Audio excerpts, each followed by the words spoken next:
23 de septiembre, electivo de medieval. Habíamos visto en la lógica ingredientibus, ¿no? Los argumentos para refutar el realismo. ¿Alguien podría resumirme, por ejemplo, uno o dos argumentos clave que vimos ayer, con los cuales se refuta el realismo entendido en este sentido medieval?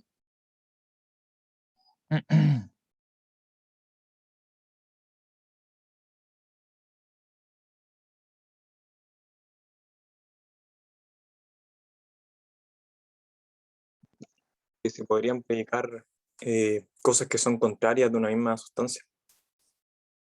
Claro, ese es como el argumento central, diríamos, ¿no? Claro que de una misma sustancia, entendiendo sustancia como sujeto, ¿no? De un mismo sujeto, sustancia es una palabra que para nosotros puede resultar ambigua porque nosotros no llamamos sustancia al sujeto, ¿no? Sino más bien llamamos sustancia un cierto tipo de material o sustancia o elemento químico, ¿no? Eso llamamos sustancia, pero aquí se entiende substancia en el mismo sentido de subjectum.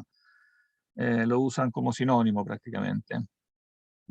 Y entonces, claro, de un mismo sujeto, de un mismo subjectum, se podrían predicar cosas contrarias, y eso violaría el principio de contradicción, porque el sujeto es aquello, ¿no? Precisamente que tomamos como sujeto de la predicación. Entonces, si predicamos de un mismo sujeto cosas contrarias, ya no podemos pensar, ya no podemos hablar, ¿no? Y, bueno, habría otra forma de tomar el universal como real, que es tomarlo como una colección, ¿no? Algunos toman el real como colección, pero tampoco el universal indica una colección, porque si indicara una colección,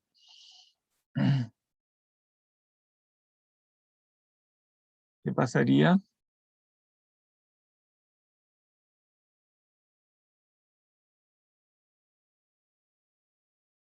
¿Entiende? O sea, ¿se entiende la pregunta?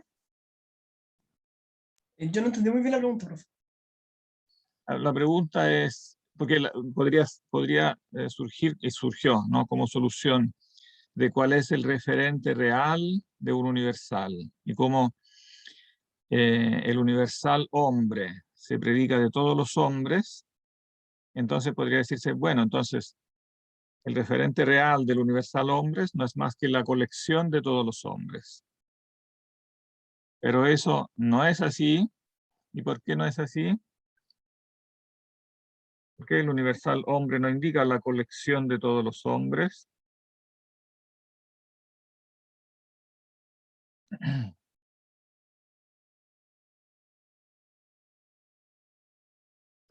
¿Se entiende la pregunta?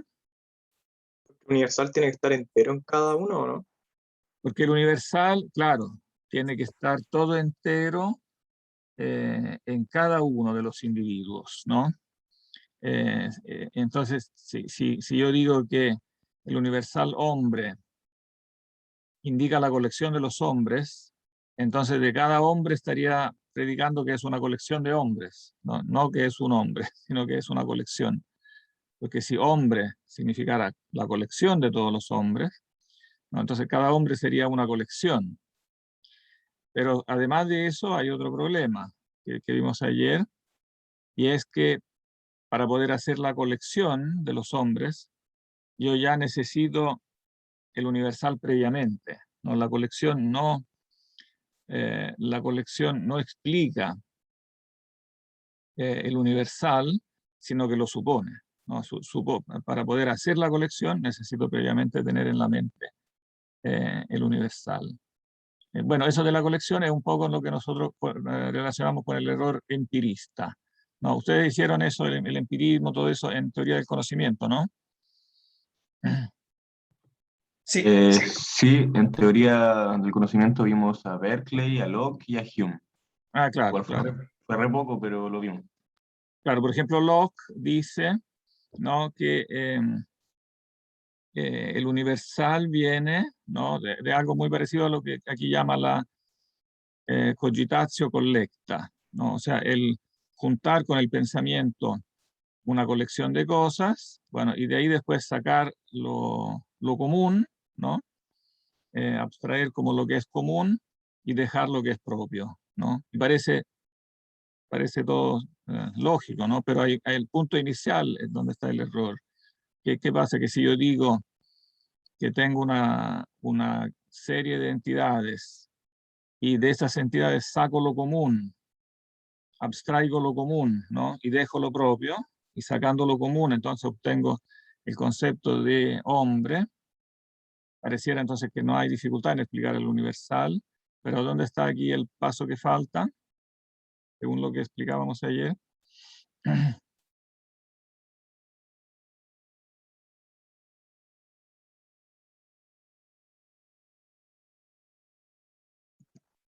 ¿Podría repetir lo que dijo, profe? La pregunta es, ahora era a partir de Locke, ¿no? Que es como un desarrollo de esta misma postura de un matiz o de un aspecto, de una forma de presentar la postura realista. Yo podría, o sea, Locke dice, no, para yo poder hacer el universal no hay ninguna dificultad, no es difícil explicar eso porque basta que yo tenga la colección de las cosas como que pertenecen a una misma clase y se voy separando con la reflexión, dice Locke, lo común de lo propio. O sea, lo común a todos los individuos humanos lo voy abstrayendo, separando de lo que es propio de cada uno, de lo que es particular de cada uno. Y así tengo en la mente lo común. El concepto común es lo universal, es fácil explicar de dónde surge, porque la mente con una operación nos divide lo común de lo propio. Eso estaría bien, pero falta o sea, lo que le falta es explicar el paso inicial, ¿no? Porque el paso inicial, ¿qué supone? Que se conoce lo universal antes de hacer la operación de separarlo. Claro, que se conoce lo que es común. Para yo separar lo que es común de lo que es propio, tengo que primero tenerla, esa idea de lo común. Pero esa idea de lo común es precisamente el universal que quiero explicar. No, entonces no puede ser utilizada para explicar el universal, porque nuevamente lo supone, ¿no?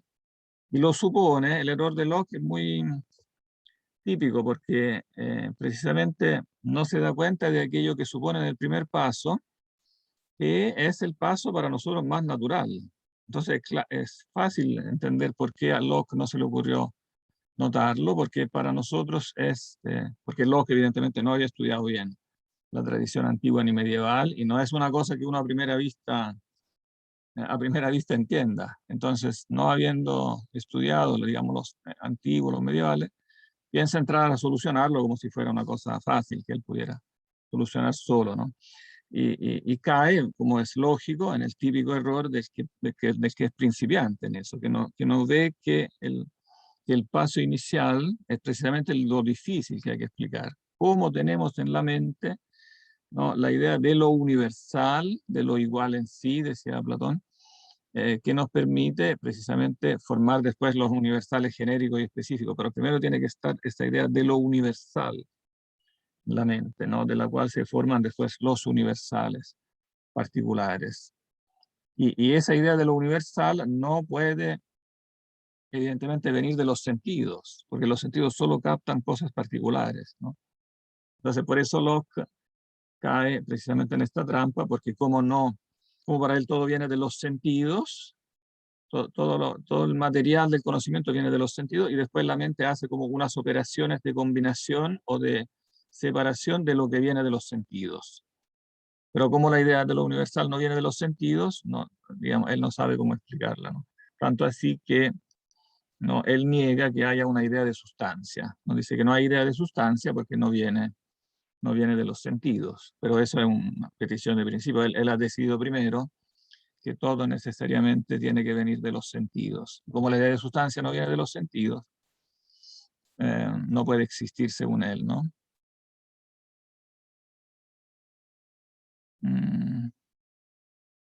Bien, esto de Locke también sirve, les puede servir después para, mi gusto, para ver el límite de la abstracción como la conciben en algunos casos los escolásticos. Vamos a ver que ahí puede haber una trampa parecida a esta cuando se explica la doctrina de la abstracción.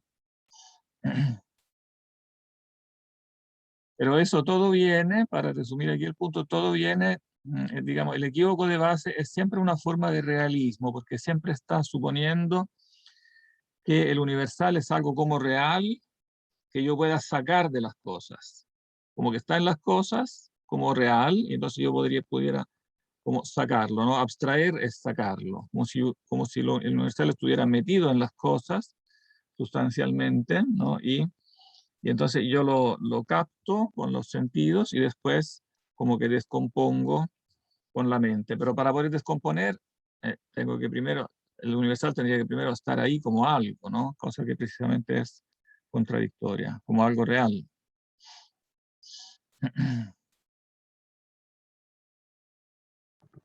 Profe, Ujú.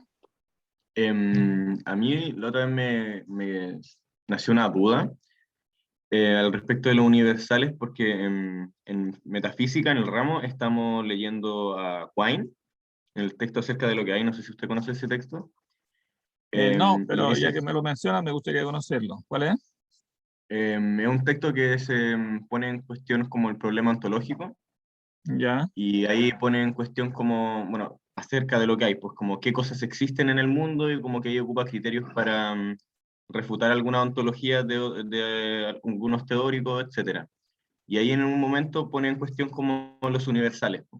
Y me resultaba la duda que tanto como en la filosofía medieval, como en lo que menciona Quine en ese texto, que es como más moderno, contemporáneo, que los universales se instancian completamente en los objetos particulares. Y me generaba la duda, bueno, esa misma duda se la planteé al profe de metafísica, pero no me respondió. Entonces se la planteo a usted, si usted sabe cómo, qué significa o qué refiere como esto de que los universales se instancian completamente en los objetos particulares del mundo. Pero, ¿quién dice que se instancian completamente? ¿Quine? O sea, Quine lo dice, pero yo creo que igual lo he leído aquí en filosofía medieval al respecto de los universales. No estoy Se seguro instancian de que, completamente. claro. Pero eso Quine lo defiende o lo critica. Según yo, solo lo menciona como en la exposición de como una postura que defiende la existencia de los universales como sustancia, creo, no estoy seguro. Ah, ya, porque claro, en este caso él lo estaría criticando. O Sí, sea, igual me generaba la duda, en verdad me acordé porque justo usted ahora en la clase había mencionado eso como de que, de como un tipo de completitud de los universales que están en las cosas, como algo así. O quizás estoy confundiendo algunas ya, cosas. pero mándame el texto y también indícame dónde dice eso más exactamente para encontrarlo rápido.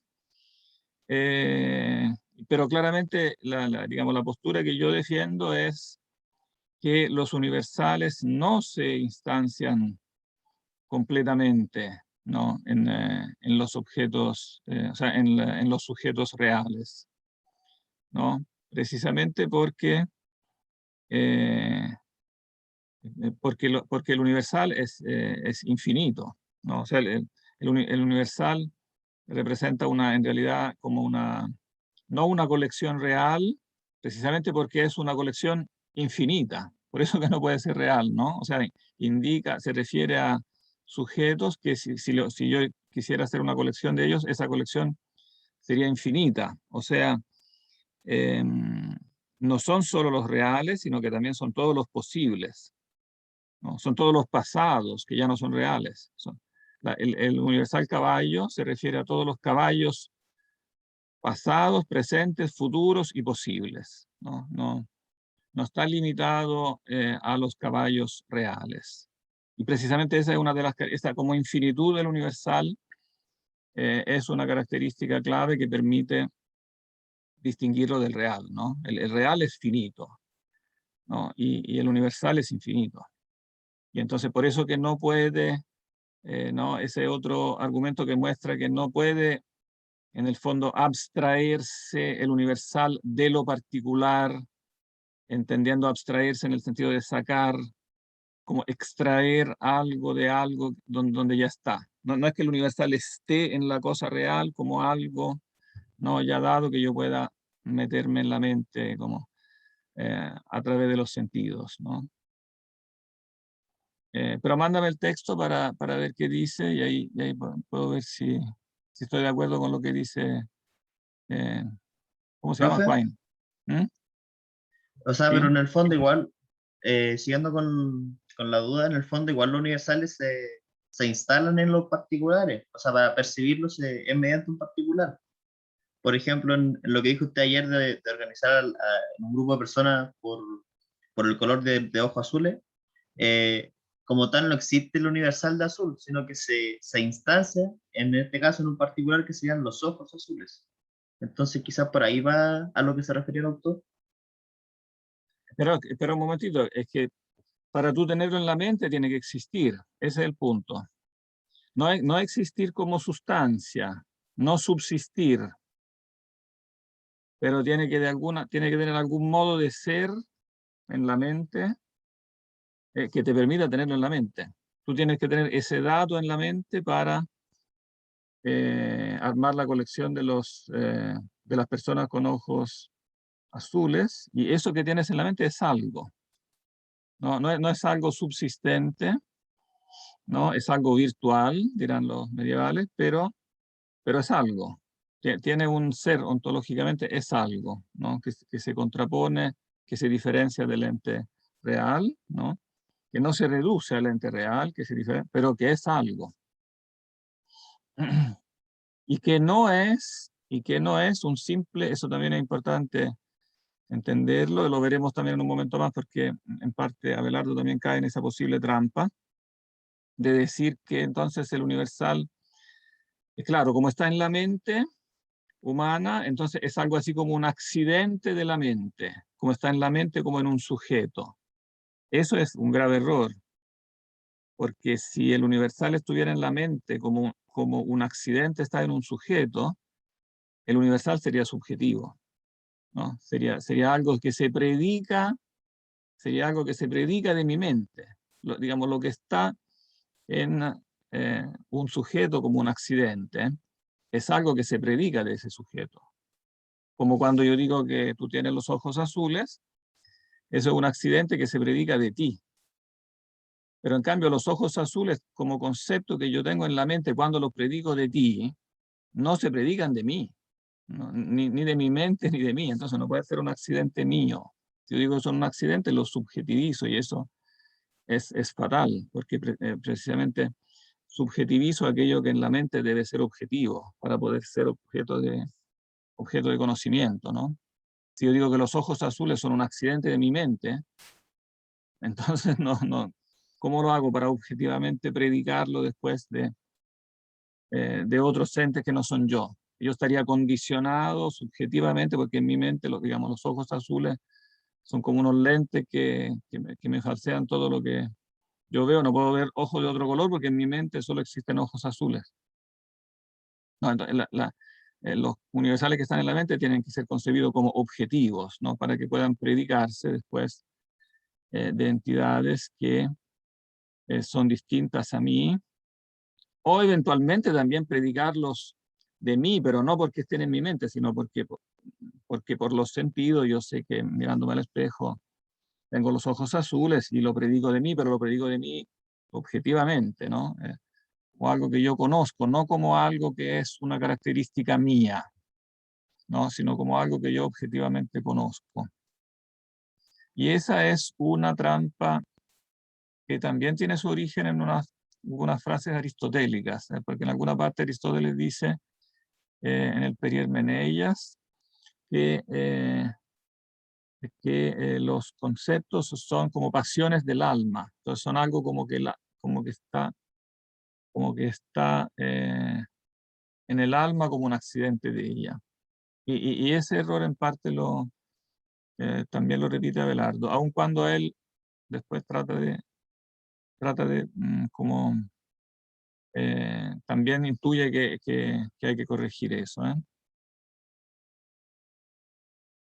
Pero eso es importante Pero una- porque yo diría que el error más común que hay hasta hoy en día, ¿no? El pensar que como, claro, ahí podría resumirse que hay dos clases de errores fundamentales que llegan hasta hoy. Uno es confundir el universal con el real, que podríamos llamarlo realismo ideológico, realismo de los conceptos. O sea, que los conceptos no son más que las cosas mismas, ¿no? Vistas bajo otro ángulo, ¿no? Pero los que en cambio sostienen que los conceptos son distintos de las cosas, entonces critican el realismo, pero muchos de ellos, sobre todo cuando intentan construir una metafísica, porque los que no intentan construir una metafísica pueden quedarse ahí, decir que los conceptos existen y punto, ¿no?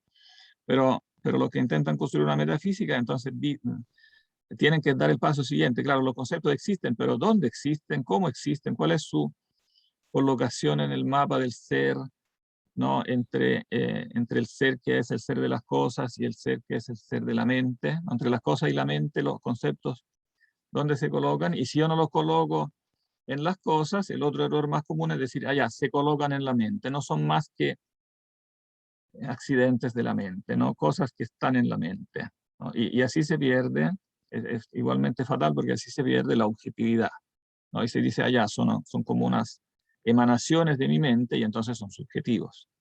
Y entonces pierden todo valor veritativo, en definitiva, si son subjetivos, si son emanaciones mías, no terminan siendo como unos lentes, pero míos, emanados por mí, que me hacen ver las cosas subjetivamente, pero no me permiten conocer las cosas objetivamente.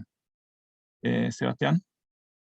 O sea, Sí, Sebastián. profe, Sí, tengo una consulta. sí, dime. Es que lo que estábamos hablando de Locke hace un rato, habíamos dicho que Locke, para poder explicar el universal, decía que bastaba que se tuviera una colección de particulares y mediante la reflexión se podía separar lo común de lo propio. Sí. Pero después entendí, y creo que entendí mal por eso, que él negaba el universal por el hecho de que no le llegaba por los sentidos. ¿Es así o no? O sea, no, él niega la categoría primaria del universal, que es la categoría de sustancia. O Ya. sea, él piensa que se puedan obtener ideas universales de las especies y de los géneros, pero piensa que la categoría generalísima de sustancia no existe, que es una ilusión de los filósofos viejos, ¿no? O sea, que esa categoría de sustancia es algo que habían supuesto, pero que no existe, ¿no? Ah, ya, perfecto. Y, O sea, el universal no existiría en cuanto a sustancia, ¿no? o sea, los universales existirían como conceptos, pero según él vendrían como de las ideas particulares que a su vez vienen de los sentidos. O sea, como que cuando tú ves una casa, como tienes idea de esa casa.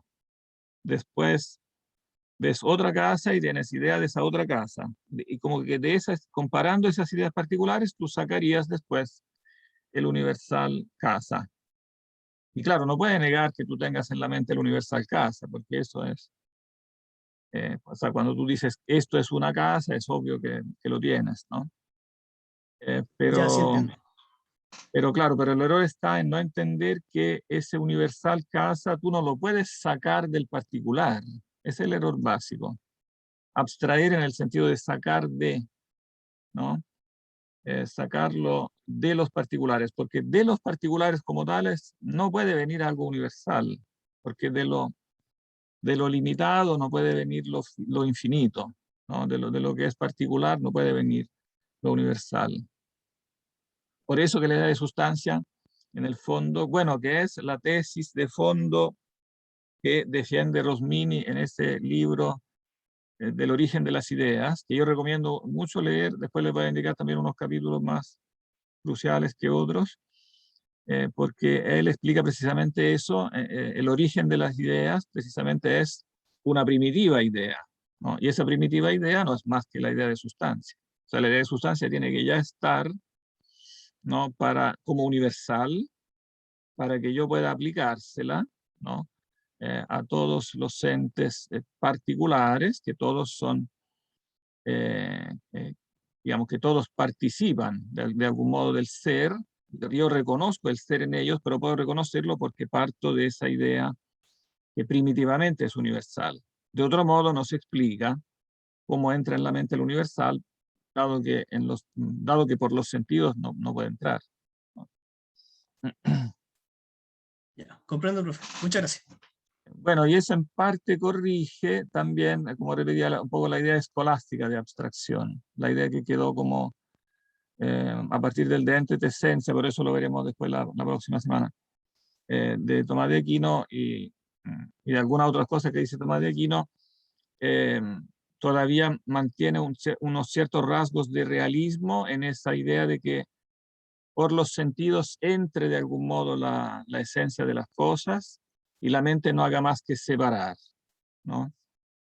Pero el detalle es que después Tomás de Aquino dirá que claro, sí, eso es así, pero la teoría de él no es igual a la de Locke, porque Tomás de Aquino mantiene un principio que, bueno, que saca evidentemente de Platón, Aristóteles, Agustín, que sí es un elemento a priori que permite hacer esa operación, y ese elemento él lo llama el intelecto agente, ¿no? O sea, el intelecto agente que falta en Locke precisamente explica ese paso, ¿no? Porque el intelecto agente tiene en sí, ¿no?, esa luz de la universalidad, ¿no? Esa primitiva idea universal, que es lo que permite hacer esa operación de reflexión precisamente, que permite separar como lo común de lo propio, ¿no?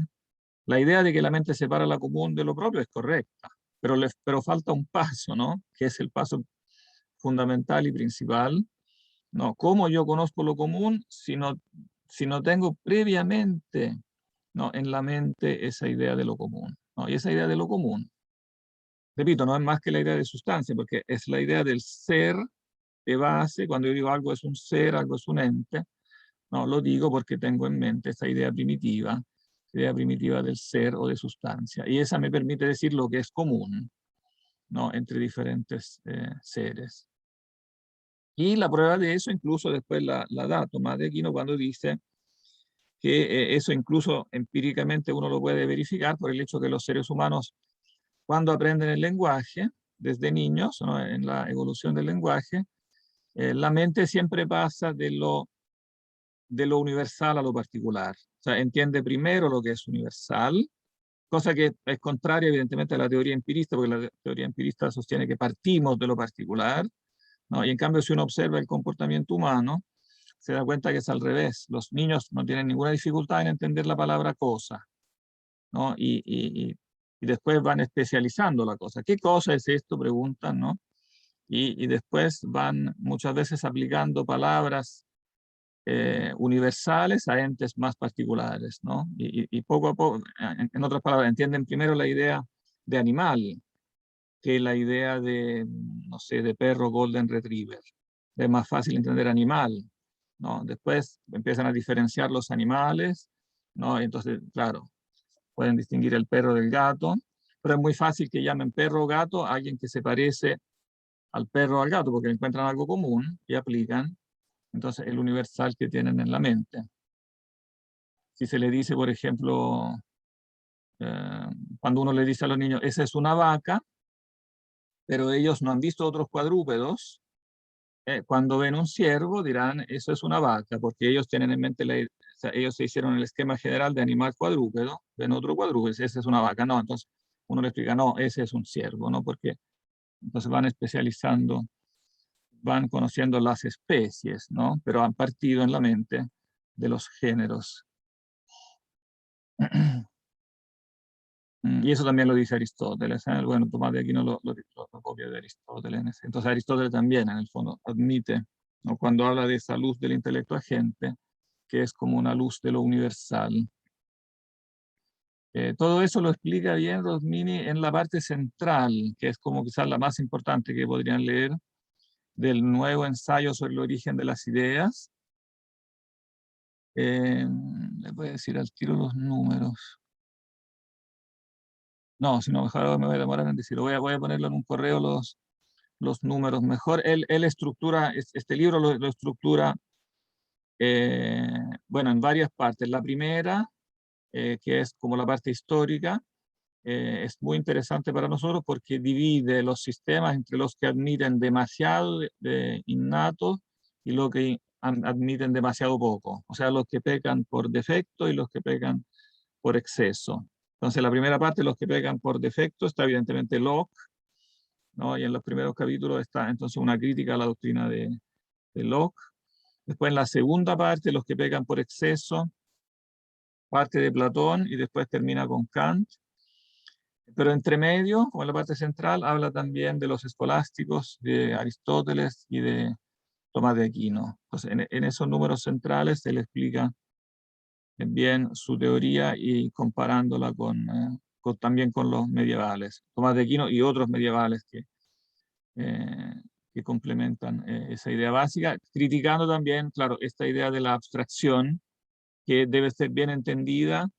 Funciona la idea de abstracción, la mente humana evidentemente tiene esa facultad de abstraer, siempre y cuando abstraer se entienda no abstraer de los brutos entes en cuanto sensibles, sino de los entes en cuanto comprendidos a la luz del intelecto agente, que es la luz del, digamos, del ser universal. Una vez que yo entiendo los entes a la luz del ser universal, puedo después descomponer efectivamente, porque ya estoy en el plano de las ideas, ¿no? O sea, puedo descomponer ideas cuando ya estoy en el plano de las ideas, pero la abstracción como tal no explica el origen de la idea, no explica el trabajo posterior sobre las ideas, lo que con Locke podríamos también llamar la reflexión o simplemente la abstracción, el descomponer ideas. Profe, ¿Sí? me quedo dando vuelta a lo que conversamos delante respecto a los bebés que nacen o les es más fácil entender el universal que el particular en un comienzo. Y eso sería, por ejemplo, cuando el bebé entiende que, o llama papá, por ejemplo, a todos los hombres, sería que él en su cabeza tiene como el universal de hombre entendido como papá. Y que a medida Claro, ese es que, un ejemplo muy, muy típico. Sí, sí, sí, cierto. y a medida que va creciendo o que le van enseñando, empieza a ver los particulares que sería el papá, el tío, el hermano. Claro, claro, eso es muy, sí, un ejemplo quizás el más interesante de todos, ¿no? Porque entre las primeras palabras que aprende el niño, papá, mamá, entonces, claro, si bien es una sola persona, pero él inmediatamente lo aplica, ¿no?, a otra persona que cumple, ¿no?, con esas características. Y entonces muestra que, claro, uno le ha mostrado un ente particular. Se ha dicho, ese es el papá. Un ente particular. Sin embargo, él inmediatamente, ¿no?, lo usa ya como un universal y se lo aplica a todos los otros hombres, ¿verdad? Y lo mismo pasa con abuelo, ¿no? Cuando ve un hombre, le dice, este es el abuelo, y cuando ve un hombre más viejito, dice, ah, abuelo, le dice. Y claro, porque si bien es uno solo, en la mente el mecanismo es, claro, inmediatamente conectar ese particular con un universal, ¿no? Y ese universal no se lo metemos nosotros, no se lo mete nadie al bebé en la cabeza, tiene que tenerlo, ¿no? Tiene que tenerlo ya, si no, si no nos explica cómo lo hace, ¿no? Entonces, esta teoría igual como que da a entender que el universal es como algo innato. Claro, que es algo innato, exactamente. El universal, o sea, al menos el universal, ¿no? Más universal, o sea, el ser, ¿no? Que el universal ser, sustancia, etcétera, ¿no? Es, claro, es innato, exactamente, sí. Claro, esa es la teoría que defiende Rosmini en ese libro, ¿no? El origen de las ideas, ¿no?, dice él, en resumen, está en un primer universal que es innato. Y si yo excedo, o sea, si yo pongo más de innato que eso, el sistema se echa a perder por un lado. Y si admito menos que eso, se echa a perder por el otro lado. O sea, hay un punto medio bien específico. Hay innato algo que es una sola idea y no puedo admitir ni más ni menos. Si yo admito más, por ejemplo con Platón, que son innatas más cosas, como más ideas serían innatas, ¿no? La reminiscencia de muchas ideas específicas, ¿no? Al menos en una parte de los diálogos. Yo creo que Platón Yo creo que Platón llegó ya a la teoría de Rosmini en esencia en los diálogos más tardíos, donde él admite esa famosa teoría de la luz que nosotros insistimos tanto que está en la República, ¿no? Esa luz del intelecto que es una analogía de la idea de la forma del bien, ¿no? No es más que cuando dice que hay una primera idea en el hiperuránio, que es la idea del bien, eso corresponde en la mente, ¿no? A un análogo, dice él, un análogo de la idea que está en la mente, y a la luz de esa idea nosotros vemos todo. Entonces es en el fondo una superación también del innatismo, que normalmente se le etiqueta a Platón como innatismo de muchas ideas, ¿no? Y bueno, el mismo Romini un poco sigue esa etiqueta. Yo creo que hay que decir que Platón fue todavía más allá que eso, ¿no? Superó eso, aun cuando no lo explicó todo de un modo tan sistemático, etcétera. Eh, pero en esencia ya está esa intuición, ¿no? Y bueno, es la misma intuición que de algún modo sigue Aristóteles cuando en el De Anima, ¿no? Habla de la famosa luz del intelecto agente, ¿no? Solo que es una media página en Aristóteles, no es que lo explique del todo bien, por eso quedó ahí, como la intuición, como de la doctrina, yo creo, de la verdadera solución, pero no tan bien explicada que nos diera origen a muchos malentendidos después. Sí, adelante. ¿Está lista? Sí, perdón, voy a hacer 3 minutos de interrupción.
Bien.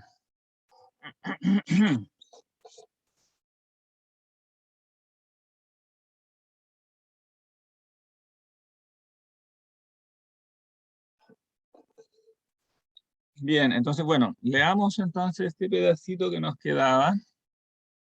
O sea, pedacitos, son 3 o 4 páginas, donde Abelardo presenta entonces su solución, porque hasta el momento ha sido la parte refutativa, ¿no? La refutación del realismo, y ahora pasa a proponer su solución.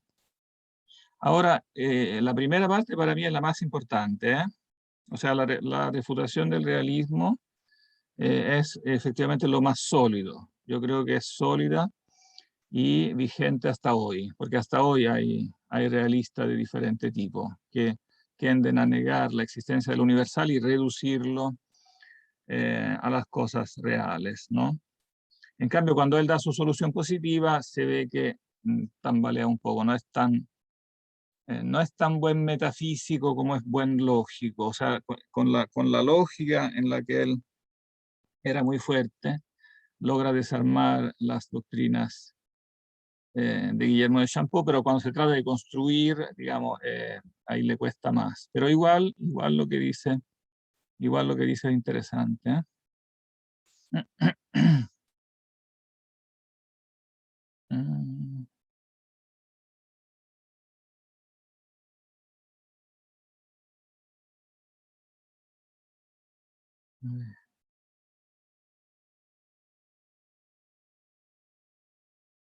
Podríamos retomar de 1542.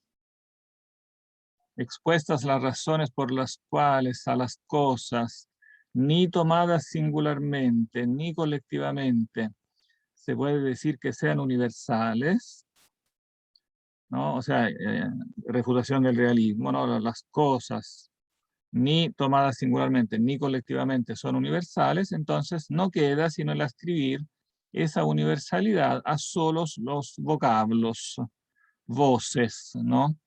Lo que técnicamente sería entonces la postura nominalista. Por eso algunos dicen Abelardo es nominalista, porque aquí lo dice, ¿no? Dado que no son los universales, no son cosas, entonces tienen que ser solamente voces, ¿no? Pero después veremos, como él explica, que no es tan así, ¿no? O al menos no a la manera de Rossellino, ¿no? Que dice que son puras voces.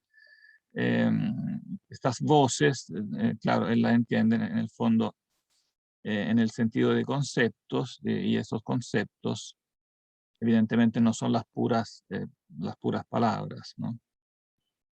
Pero en eso, como repito, no es tan coherente. Incurren algunas también, creo que hay algunas intuiciones buenas, pero también algunas confusiones también muy típicas.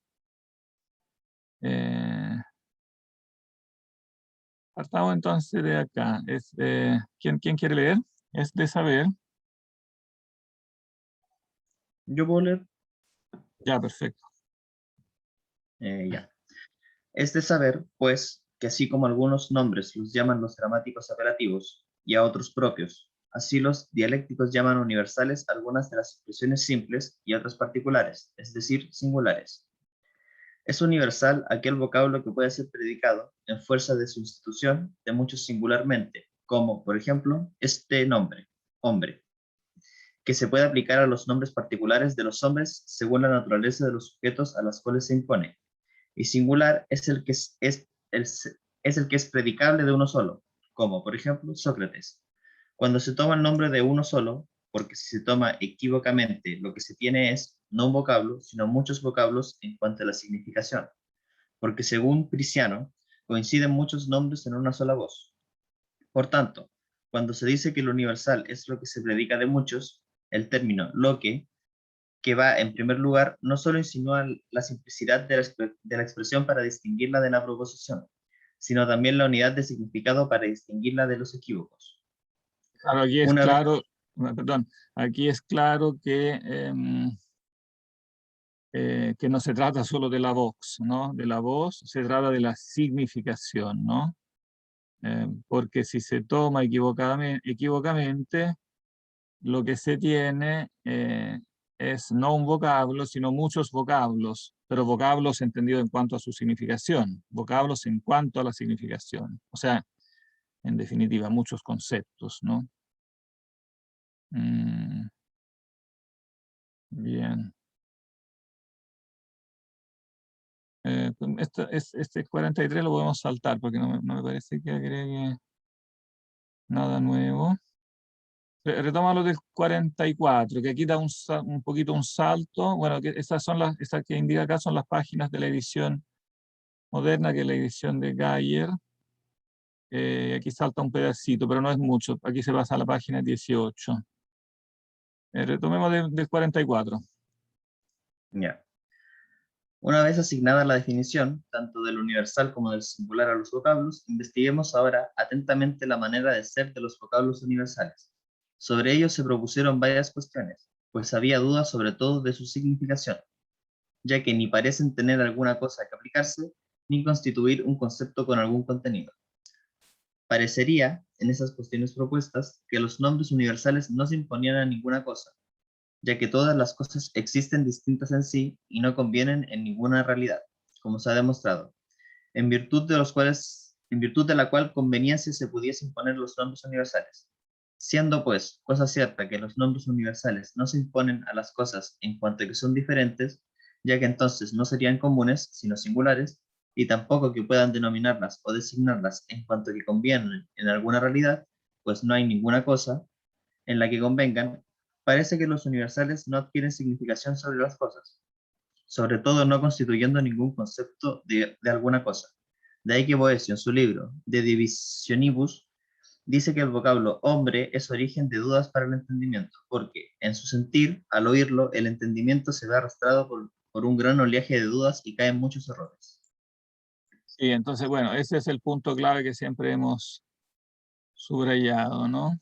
Los nombres universales no se imponen a las cosas en cuanto que son diferentes, pero tampoco, ¿no?, que puedan denominarlas o designarlas en cuanto que convienen en alguna realidad, ¿no? O sea, pues no hay ninguna res, ¿no?, ninguna cosa, ninguna realidad en la que convengan, ¿no? Precisamente porque son cosas diferentes, ¿no? Porque el concepto de cosas es el concepto básico que aplicamos a los entes y entonces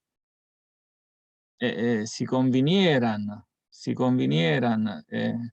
realmente las cosas, estoy tomando el concepto de cosa porque como es el más abstracto de todos, quizás lo hace entender de un modo más evidente, ¿no? Si las cosas convinieran, fueran la misma realmente, o sea, en la cosa, entonces existiría una sola cosa, ¿no? Terminaríamos en un monismo absoluto que no nos permite diferenciar ninguna cosa. Y eso es contrario, digamos, evidentemente, a nuestra experiencia, a todo lo que pensamos del mundo.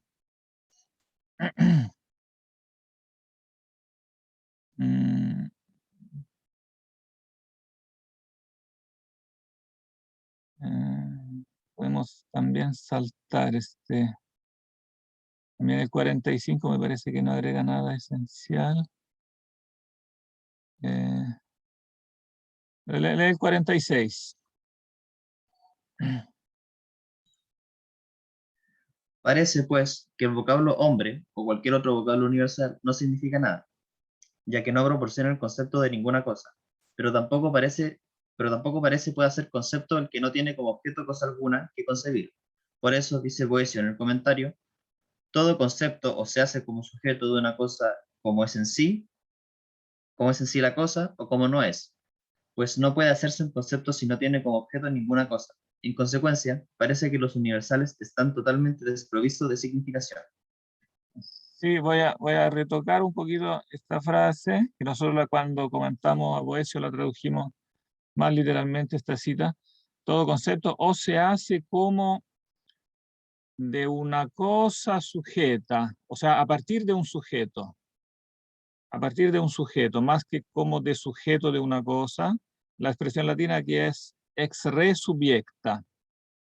Se hace un concepto ex re subiecta, o sea, de una cosa sujeta, literalmente, de una cosa que es la base de ese concepto, ¿no? todo concepto o se hace como basado en una cosa, ¿no? Como es en sí misma, o como no es. Claro, y cómo no puede hacerse, ¿no? O sea, como el universal no corresponde a la cosa como es en sí misma, por el mismo motivo que siempre dijimos que el concepto es universal, ¿no? Y la cosa es particular, entonces pareciera que el universal no corresponde a ninguna cosa, pero si no corresponde a ninguna cosa, pareciera que está totalmente desprovisto de significación. Significación en el sentido de correspondencia a algo, ¿no? Pero no es así. Sigue nomás. Pero no es así, porque los universales significan de alguna manera, nombrándolas o designándolas, a cosas diversas, si bien no constituyendo un concepto que surja de ellas, sino uno que pertenezca a cada uno de ellas. Así, el vocablo hombre nombra o designa a cada uno de los hombres por una causa común, a saber, la de que son hombres, por lo cual se le llama universal, y constituye un cierto concepto común, no propio, y que pertenece a cada uno de ellos, cuya semejanza común concibe. Y sigue con el 48. Pero estudiamos ahora más detenidamente lo que antes hemos tratado de pasado, a saber, cuál es esa causa común en virtud de la cual ha sido impuesto el nombre universal, y cuál es la concepción que hace el entendimiento de la semejanza común de las cosas. Y si es por esa causa común, o por la común concepción, o por ambas cosas a la vez, por lo que se llama común al vocablo. Oh, aquí yo creo que dice algo interesante y fundamentalmente correcto. O sea, eso de identificar eso que tienen en común, ¿no? No como algo como que sea una cosa que esté dentro de las cosas, que sea común, no, sino una causa. O sea, si todos los hombres lo llamamos hombres, es porque tienen algo en común. Y si tienen algo en común, entonces hay una causa común detrás de ellos, ¿no? Hay algo único, ¿no? que causa a todos los hombres, ¿no? Yo creo que aquí él llega de nuevo con otras palabras o por otro camino a lo que ya había entendido Platón, ¿no? O sea, que tiene que haber algo, ¿no? El modelo, la idea, el logos, etcétera, digamos que es común, ¿no? Pero que es distinto de las cosas, ¿no? Es como trascendente respecto de las cosas, y eso precisamente porque tiene que ser algo, tiene que influir sobre las cosas, es causa de que, digamos, que las cosas tengan eso que es común, pero no es una cosa entre las cosas, ¿no? O sea, la idea de hombre el concepto de hombre es algo que está, o la forma de hombre, llamémosla así, traduciendo así el eidos de Platón, la forma de hombre es algo que es como un modelo de todos los hombres, es un modelo único.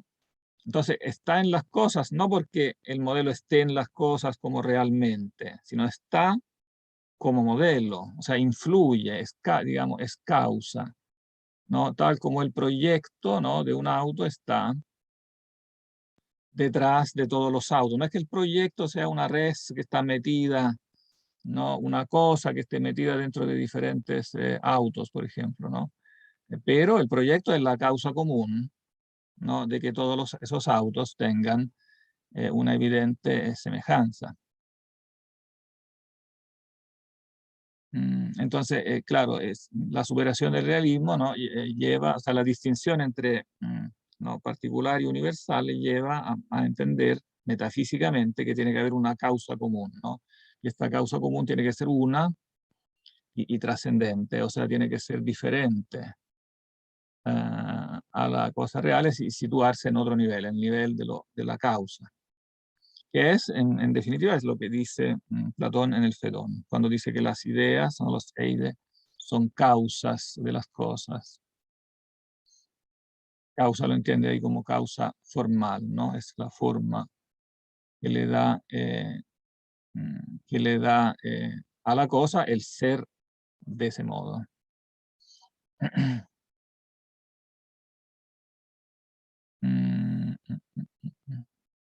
Oh, y ahora entonces pasa a hablar de la causa común. Digamos con el 49. Hablemos primero sobre la causa común.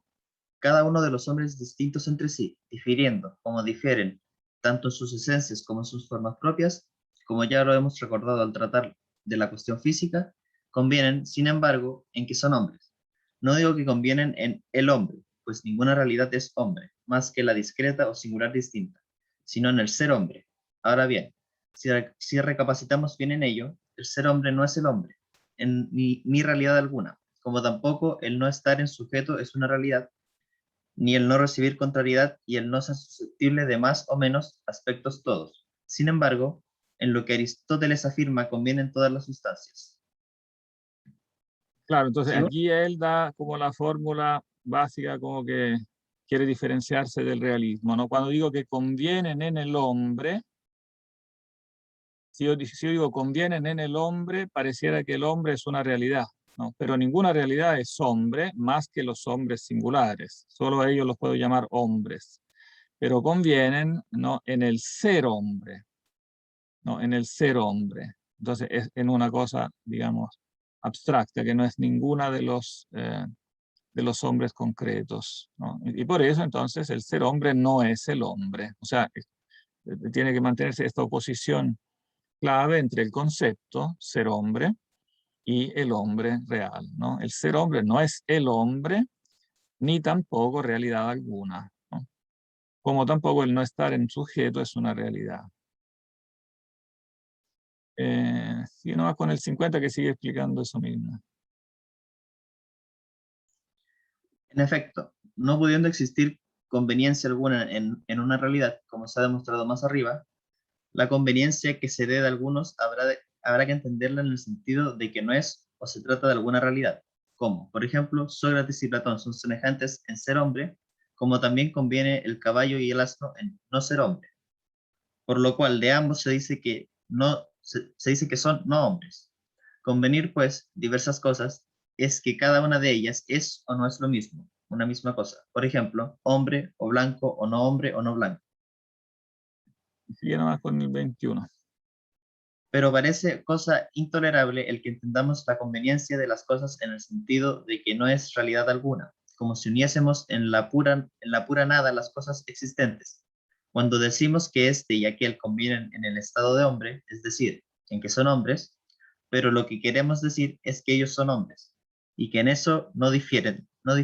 Digo, en que son hombres, en ser hombres, aunque no apelemos a ninguna esencia, y llamamos estado de hombre al mismo ser hombre, que no es una cosa o una realidad, y de lo que dijimos también que era la cosa común de la imposición del nombre a cada uno, en cuanto a que convienen entre sí.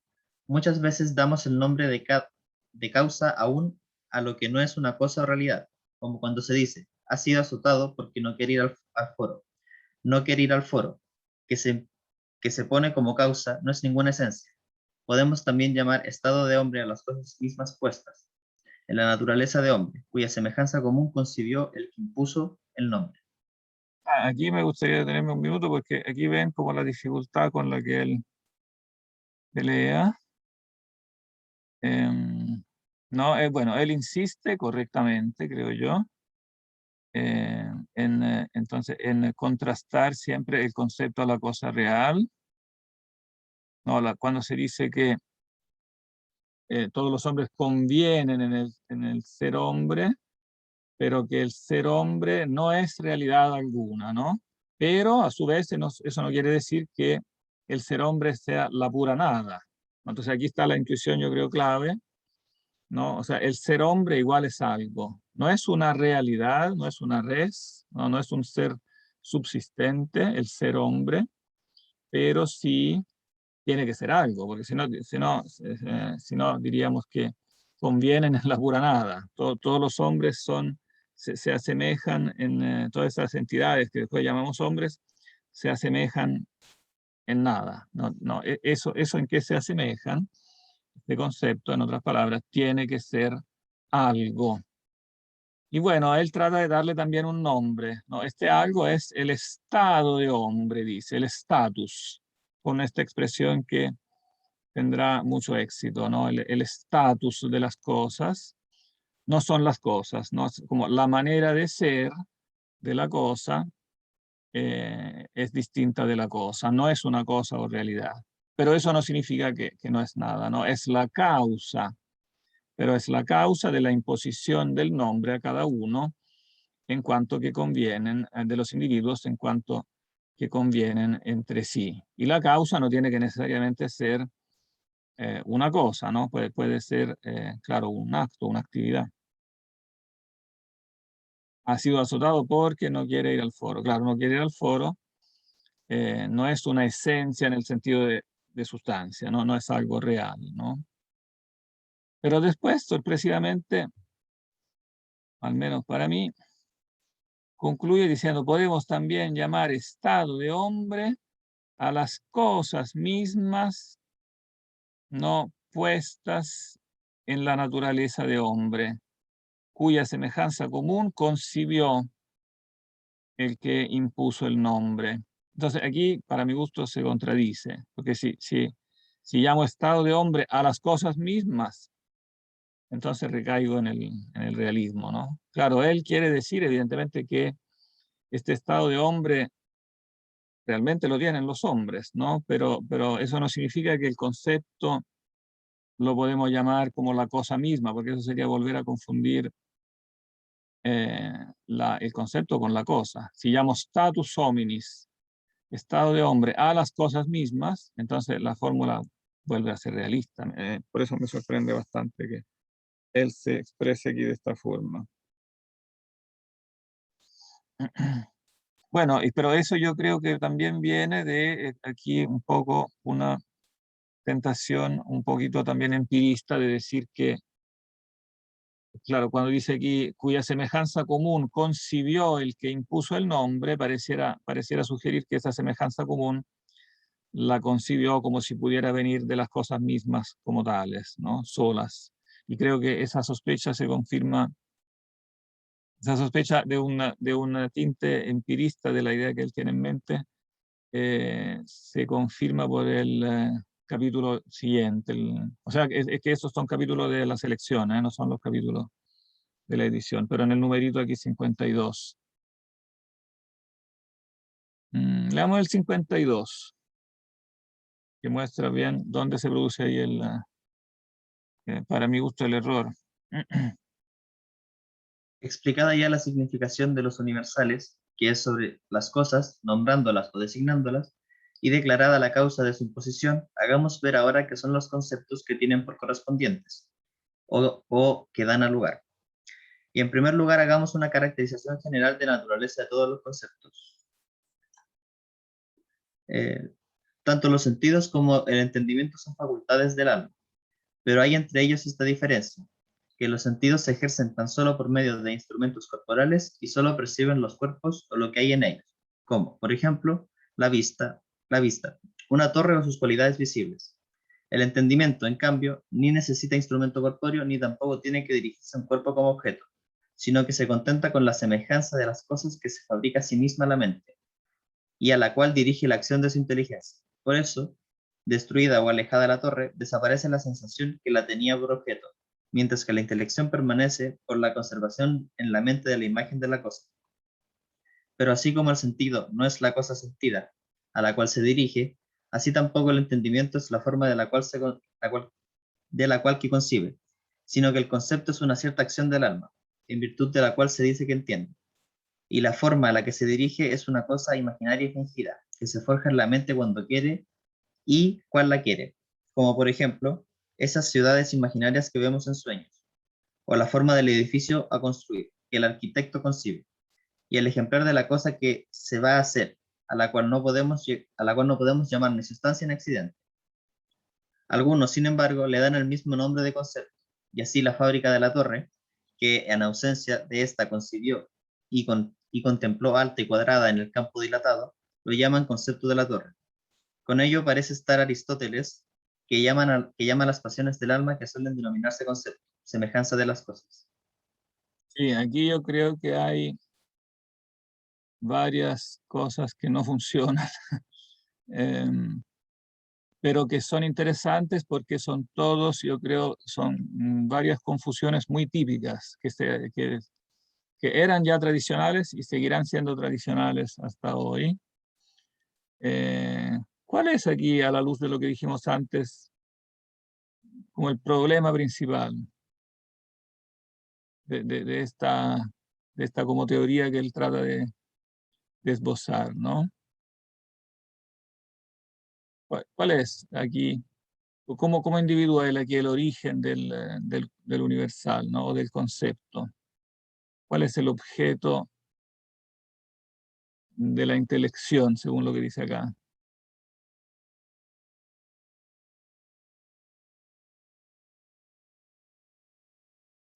Sería nuevamente el problema de la semejanza. El problema de la semejanza, aquí entendida no como, pero aquí entendida no como semejanza entre las cosas, sino como semejanza, o sea, es el concepto entendido como semejanza de la cosa, ¿no? Que pareciera sugerir claro, una teoría de tipo empirista, ¿no? O sea, como que viene, en definitiva, lo universal viene de la cosa, en cuanto que la cosa yo la percibo con los sentidos y después en la mente queda como la semejanza de la cosa, ¿no? Y después de esa semejanza de la cosa yo podría hacer como el concepto universal torre, ¿no? Pero eso es lo que a mí me parece problemático, o sea, concebir como objeto del intelecto una semejanza de la cosa, o sea, como si la idea de la cosa, para decirlo en términos modernos, como lo dice Locke, por ejemplo, la idea particular de Locke, o sea, que es sacada de esa cosa particular, es concebida como una similitud o una semejanza de la cosa.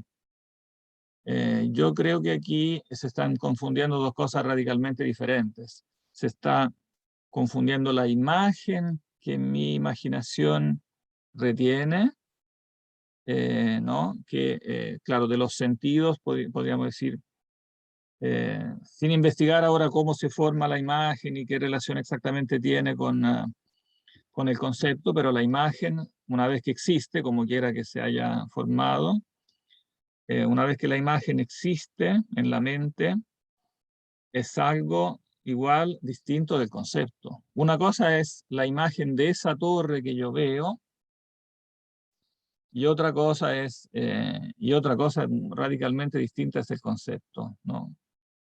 Porque nuevamente la imagen es particular, ¿no? Claro, él trata después de decir que después utiliza la fórmula imagen confusa, con la cual él entiende como imagen indeterminada.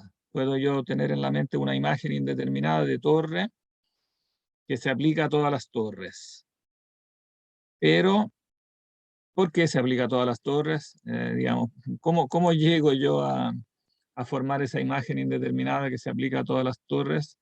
Necesito previamente el concepto. O sea, no puede, en otras palabras, la imagen explicar el concepto. Nuevamente es al revés. El poder construir una torre como un esquema de torre, un monito de torre que se aplica a todas las torres, lo que él llama imagen confusa, o podríamos llamarla imagen esquemática indeterminada, no es algo que explique el universal, es algo que supone el universal. Yo lo puedo transformar en una imagen, pero no tiene nada que ver con la imagen sensible que yo recibí bruta de los sentidos. De partida de esa información bruta yo tuve que organizarla con la mente, y organizarla es en base a un concepto. Entonces no sirve para explicar el concepto, ¿no? Claro, el texto no es suficiente como para decir que Abelardo es un empirista, pero yo creo que puede haber aquí algo de ese error, el pensar que de algún modo no el estatus de la torre, el ser torre está en la torre, y al recibir ya yo de los sentidos, después eso mismo sería el objeto del entendimiento, cuando en cambio el objeto del entendimiento tiene características totalmente distintas, es totalmente abstracto, no tiene ninguna de las características de las cosas corpóreas ni de las imágenes. Toda imagen de algún modo es particular, ¿no? Y el universal, precisamente lo que no es particular.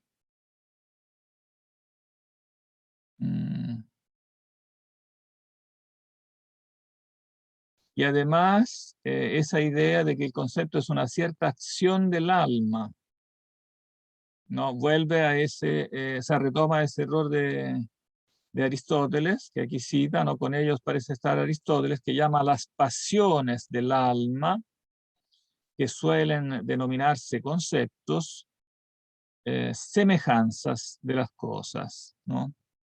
Aquí para mí están condensados los dos errores que mencioné. Pensar que los conceptos sean pasiones del alma, como si fueran accidentes del alma, viola para mí como el principio fundamental de la teoría del conocimiento, o sea que el concepto tiene que ser objetivo. Y si yo digo que es una pasión del alma, pasa a ser una característica subjetiva mía, ¿no? De mi alma. Y también condensa el otro error, que es considerar el concepto como una semejanza de la cosa, como si fuera otra cosa que se asemeja a esa cosa, que yo creo que es el otro error capital de la teoría del conocimiento, el concebir el concepto de la cosa como una especie de otra cosa que se parece a la cosa externa, ¿no? Que crea después el famoso problema del puente, de cómo yo sé que después que esa cosa que tengo en la mente, ¿no? Es semejante o no a la cosa que está fuera de la mente. Ese será el problema después de que Kant desarrollará, ¿no? Hasta las últimas consecuencias, ¿no? La cosa en sí contrapuesta a la cosa en la mente. Si yo concibo la cosa en la mente como otra cosa, semejante a la cosa, ¿cómo sé después en qué baso esta semejanza? Si lo único que yo tengo en la mente es la semejanza. O sea, ¿cómo sé que es semejante a la cosa que está fuera de la mente si la cosa queda fuera de la mente? No sé si me explico. Esa es digamos, la trampa de considerar el concepto como una semejanza de la cosa, que es una consecuencia de considerarla originada, ¿no? Como si fuera algo causado directamente por la imagen, ¿no? De esta imagen que viene de los sentidos, se produce esta semejanza que llamo concepto, pero no es más que, en el fondo, siempre la sigo pensando como una imagen de la cosa, que misteriosamente después digo que se parece a la cosa considerada como externa. No sé si se entiende el problema. O sea, la confusión que se origina aquí.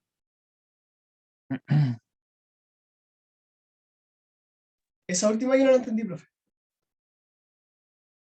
O sea, si yo digo que el concepto es una semejanza de la cosa, yo respondo que entonces el conocimiento es imposible. O sea, esa teoría del conocimiento no es una teoría del conocimiento. Habría que llamarla teoría del no conocimiento. Si yo digo que el concepto es una mera similitud o semejanza de la cosa. ¿Por qué eso es un error? Eso es esa es la pregunta que yo formulo. ¿Por qué es un error decir que el concepto es una semejanza de la cosa?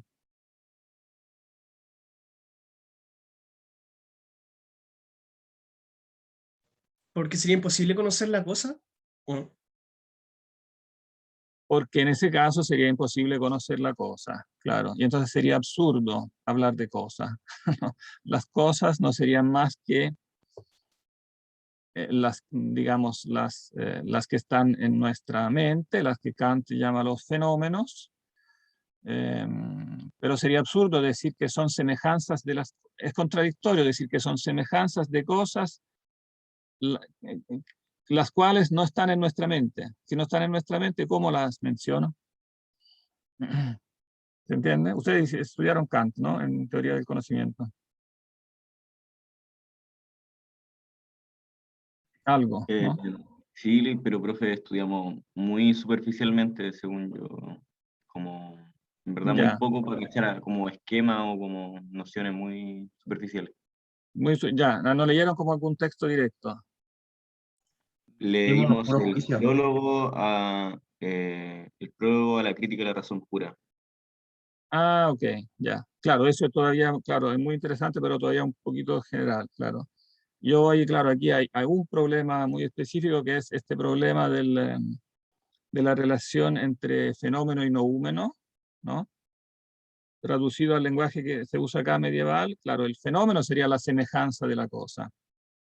Y el noúmeno, que Kant llama la cosa en sí, sería la cosa, la res, lo que todos nosotros llamamos las cosas, ¿no?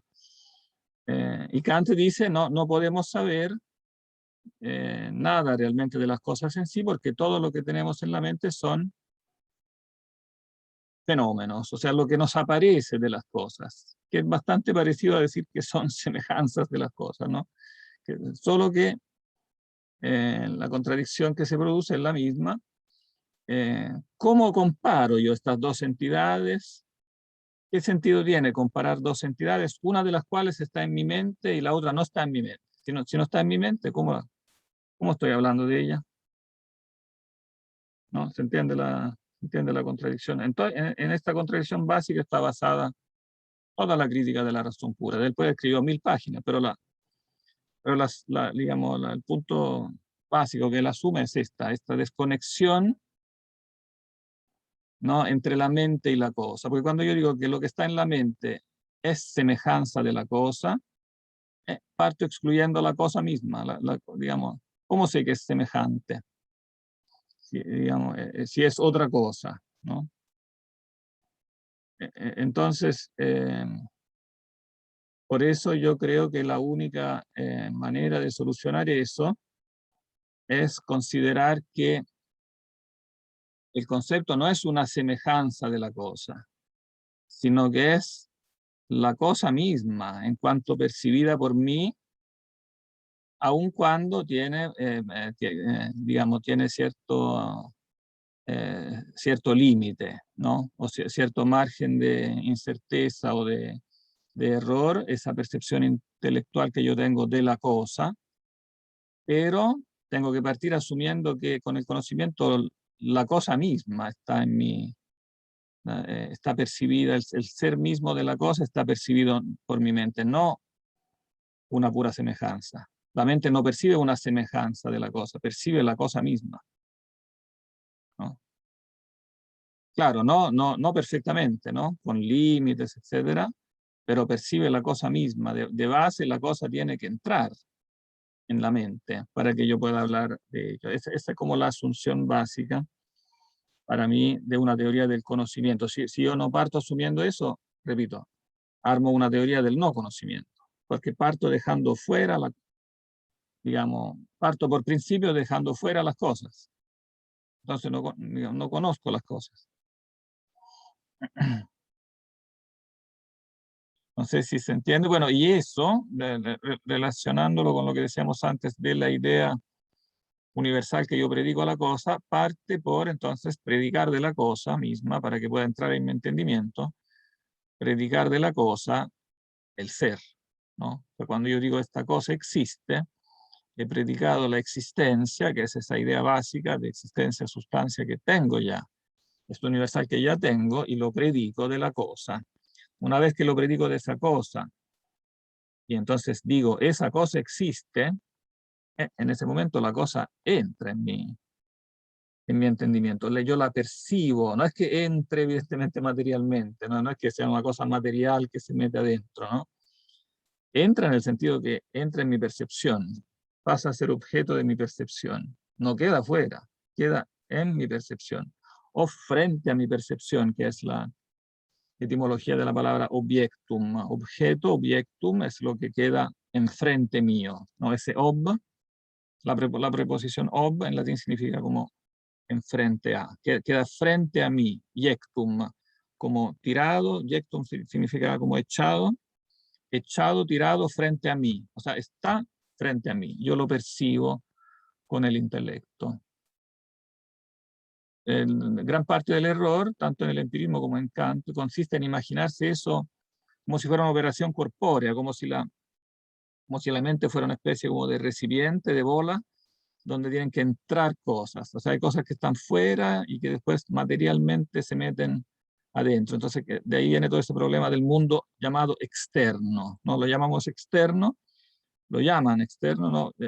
pero este mismo llamado externo delata la trampa, digamos, materialística, como si el conocimiento fuera una operación material, en que hay cosas externas que tienen que entrar como en una caja, ¿no? Y entonces están afuera, ¿no? Y después entran, ¿no?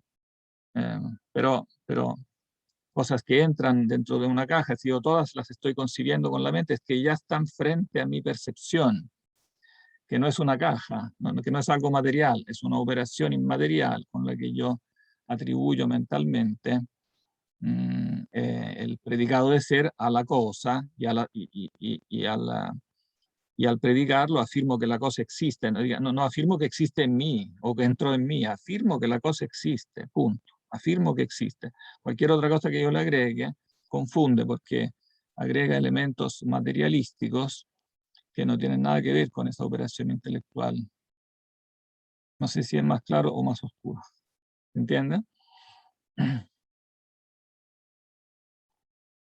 De ahí, para decir en resumen, nace todo este famoso problema del mundo externo, que hasta el día de hoy aqueja, hasta el día de hoy muchos lo consideran como algo insoluble, algo... Es insoluble mientras yo sigo concibiéndolo, repito, como una operación material, como el mundo externo y el mundo interno, como si mi mente fuera una pieza y fuera de esta pieza estuviera el mundo externo y las cosas del mundo externo tuvieran que meterse dentro de esta pieza. Toda esa imaginación contradice la operación del conocimiento, porque en el momento mismo que yo concibo el mundo externo como externo a esa casa que sería mi mente, ya me contradigo, porque si fuera externo a mi mente no podría pensar en eso. Ese mundo que llamo externo es interno ya a mi mente. Tengo que yo pensarlo para poderlo yo hablar de él, ¿no? ¿Se entiende? Profe, Uh-huh. ¿y qué es lo que se postula en contraposición a esa, por así decirlo, teoría del conocimiento que dice que el conocimiento viene de como un proceso de mediante las cosas, mediante el cual las cosas externas entran a la mente? ¿Qué es lo que se podría responder a eso? Para mí se responde precisamente considerando la objetividad primitiva del concepto de ser.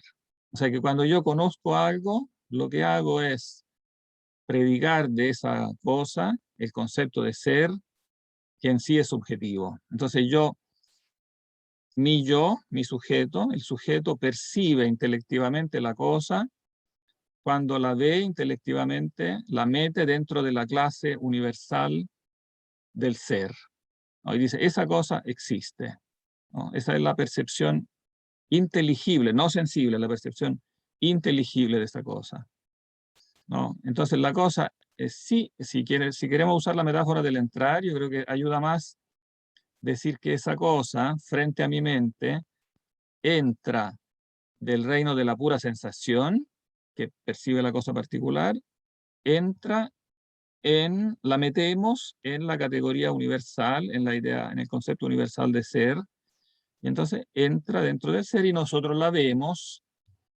a la luz del universal ser, ¿no? Y entonces no es que entre dentro de mí, no, te dije, no entra dentro de mi sujeto la cosa, el sujeto la ve objetivamente con la mente dentro de